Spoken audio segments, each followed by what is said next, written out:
शुक्रवार को neo news से हुई बातचीत के दौरान भाजपा महानगर अध्यक्ष विनोद अग्रवाल ने कहा कि सीएए, एनपीआर और एनआरसी किसी के हित का अहित नहीं कर रहा और ये देश हित में कानून है। इसको सभी लोगों को समझना चाहिए और किसी भी भ्रामक सूचना से बचना चाहिए।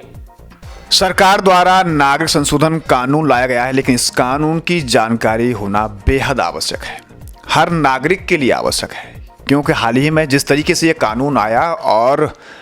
जो लोग इस कानून को नहीं जानते हैं, अफवाहों के चलते उन्होंने ऐसा तांडव मचाया कि देश के कई हिस्सों में सरकारी संपत्ति को नुकसान हुआ। इसके लिए कानूनी कार्रवाई होना भी आवश्यक है और कानून का ज्ञान भी होना आवश्यक है। हम आपको बता दें कि सरकार सीए, एनपीआर और एनआरसी पर अब लोगों को जागरूक कर रही है, यानी कि अपना ये जागरूकता का अभियान चला रही है। सरकार अपने जनप्रतिनिधियों के माध्यम से ये सभी को संदेश और मैसेज देना चाहती है कि जो सरकार कानून लेके आई है, आखिर उस कानून में है क्या, वो कानून किसके लिए बनाया गया है, उस कानून से देश के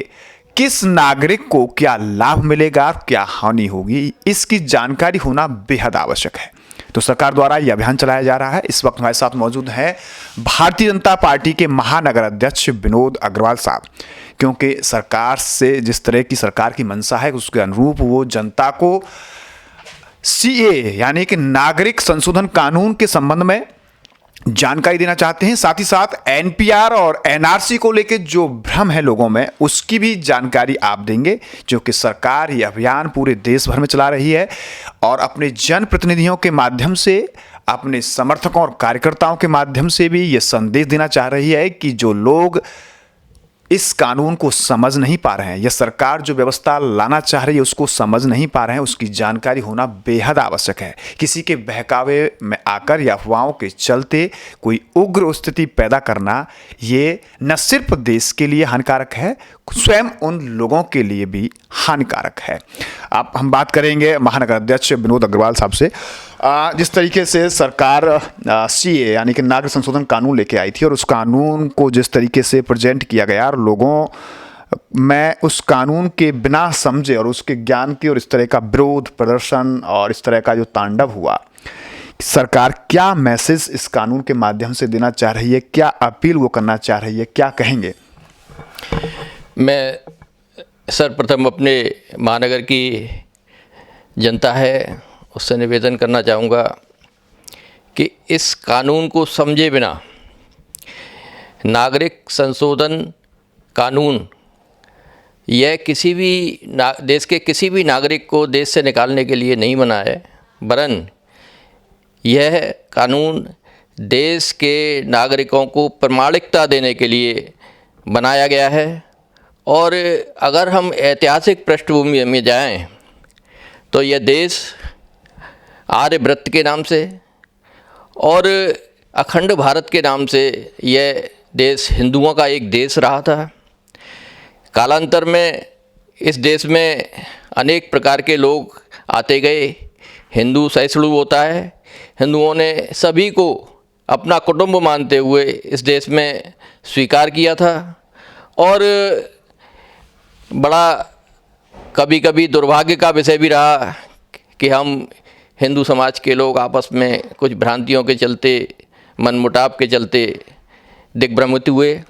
उसका नतीजा ये रहा कि हमारा देश कई बार बटा और इस देश में मुगलों का प्रवेश हुआ। आक्रांता के रूप में वह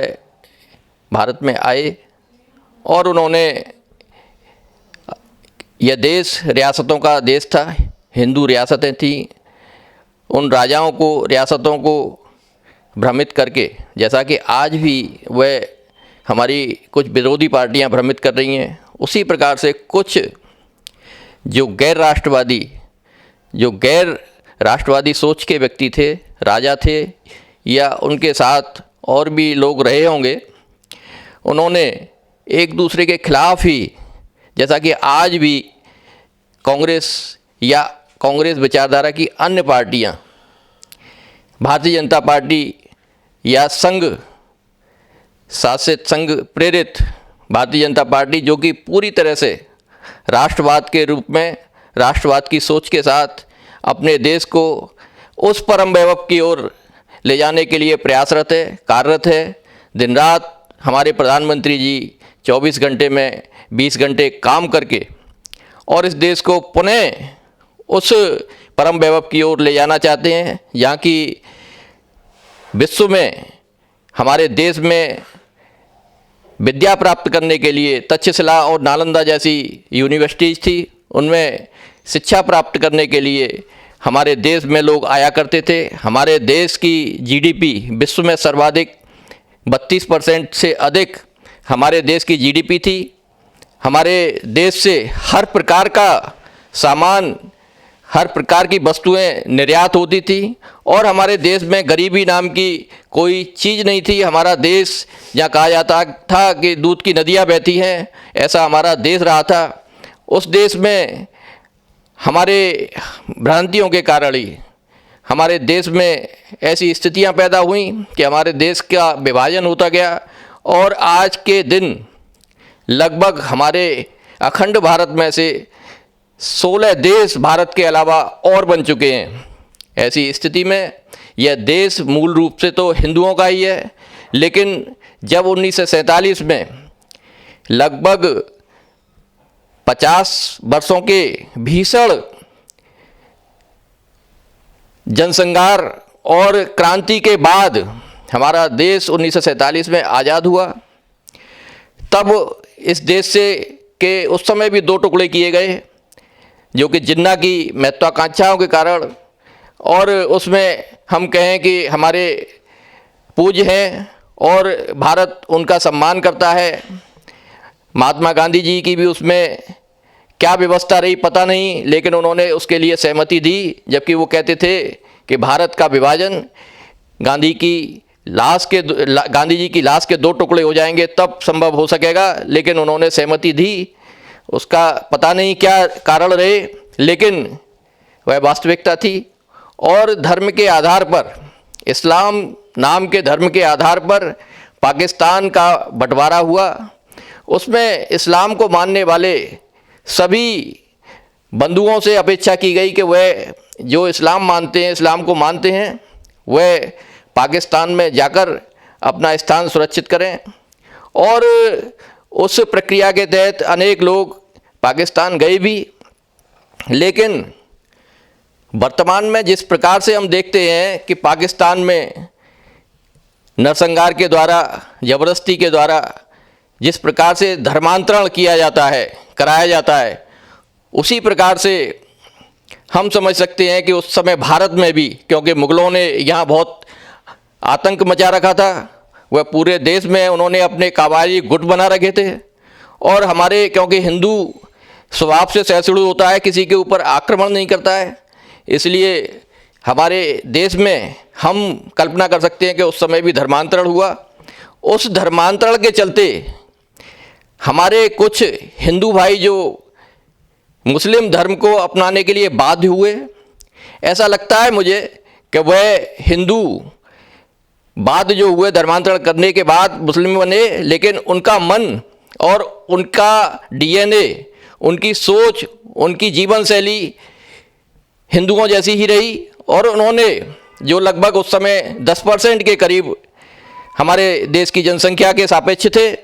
उन्होंने कहा कि हम भारत में ही रहेंगे, क्योंकि ये हमारा रोटी बेटी का न सही, हमारी संस्कृति का और हमारी जीवन शैली का एक हिस्सा है, और हम इसी मिट्टी में रचे बसे हैं, इसी मिट्टी से पैदा हुए, और ये मिट्टी ही हमें अच्छी सुगंध और हमें जीने का रास्ता देती है। इसलिए हम इस मिट्टी में ही जिएंगे और इसी मिट्टी में ही मरेंगे। जब हमारे देश में जनसंख्या एक बड़ा कारण बन चुकी है, या जितना विकास होता है उस विकास को अवरुद्ध करने के लिए जो बढ़ती हुई जनसंख्या है, वह उस विकास को निगल जाती है, कहा जाता है, या कह सकते हैं। तो हमारी सरकार ने ये महसूस किया कि हमारे घर में जब हम अपने परिवार का, अपने बच्चों का, अपने माता पिता का भरण पोषण पहले ठीक से कर नहीं पाते, तो हम पड़ोसियों को अपने घर में स्थान कैसे दे सकते हैं? हमारे पड़ोसी हमारे अतिथि हो सकते हैं, हमारे ट्रेस पासर हमारे घर के सदस्य नहीं हो सकते। इस बात को ध्यान में रखते हुए हमारी सरकार ने यह तय किया कि हम उन लोगों को चिन्हित करें जो कि घुसपैठ के जरिए और ट्रेस पासर के रूप में हमारे देश में घुस गए हैं। और ये केवल हमारी भाजपा की सोच नहीं है, मैं कह सकता हूँ कांग्रेस में भी राष्ट्रवादी विचार के लोग हैं। लेकर भी उन्होंने स्पष्ट किया है कि इससे भी देश के किसी नागरिक को कोई नुकसान नहीं है। ऐसे में किसी के बहकाए हुए या किसी अफवाह से दूर रहें, क्योंकि अगर किसी भी अफवाह या किसी भ्रम में आकर कोई नुकसान होता है, कोई विरोध प्रदर्शन या उग्र स्थिति होती है, तो उसकी जिम्मेदारी स्वयं उन लोगों की होगी। न्यूज़ पर्सन राजू सोलंकी के साथ गोविंद भारद्वाज।